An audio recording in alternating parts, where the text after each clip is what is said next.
Coverage you can count on begins this hour with the 22nd anniversary of the 9/11 attacks on our country. All across America today, people will pause to remember those events. Feels like it just happened yesterday. Those wounds so fresh for so many years later. Nearly 3,000 lives were lost on that horrific day. That includes 343 firefighters who died in the attack on the World Trade Centers in New York. Last night, the skies where those buildings once stood again lit up with a tribute to them in light. The annual display sends up two powerful beams that can be seen from miles around from dusk to dawn. News Channel 6's Kim Vickers is live now from Evans Town Center this morning. So Kim, the events on that day just burned into our memories of those who were old enough to remember. Yeah, guys, I think everyone remembers where they were and what they were doing when those planes crashed and those World Trade Centers fell. Most of the country watched the events unfold on live TV, but I spoke with one Augusta woman who saw it all happen in person. And you could see smoke coming from, the Hudson River area.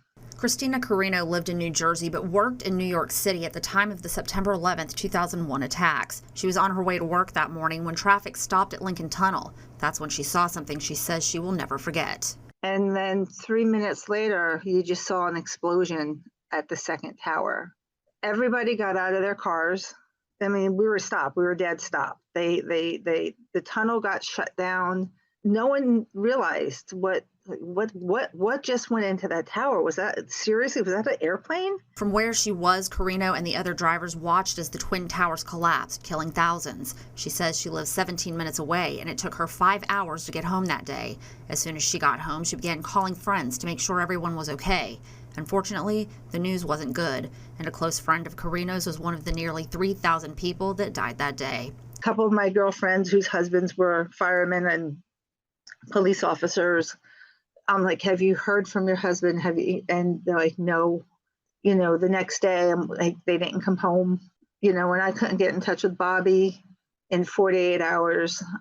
I just knew that he was one of them. Carino says she went to 34 funerals in the weeks that followed, and many of her friends didn't have remains to bury. She tells me that the things she witnessed have haunted her ever since, and the anniversaries of the September 11 attacks never get easier. I always, since Facebook has been around, I always post I miss you, Bobby.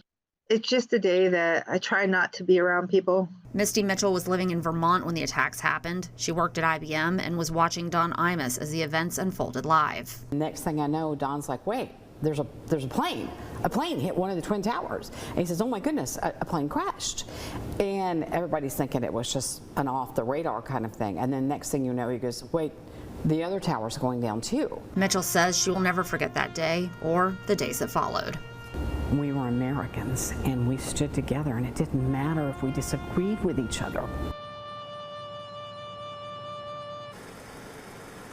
Now, the Columbia County Fire Rescue will host a 9/11 Day of Remembrance ceremony today. It will happen here at the Plaza parking deck starting at 8:15 a.m. The public is invited to attend. Live in Evans, Kim Vickers, WJBF News Channel 6.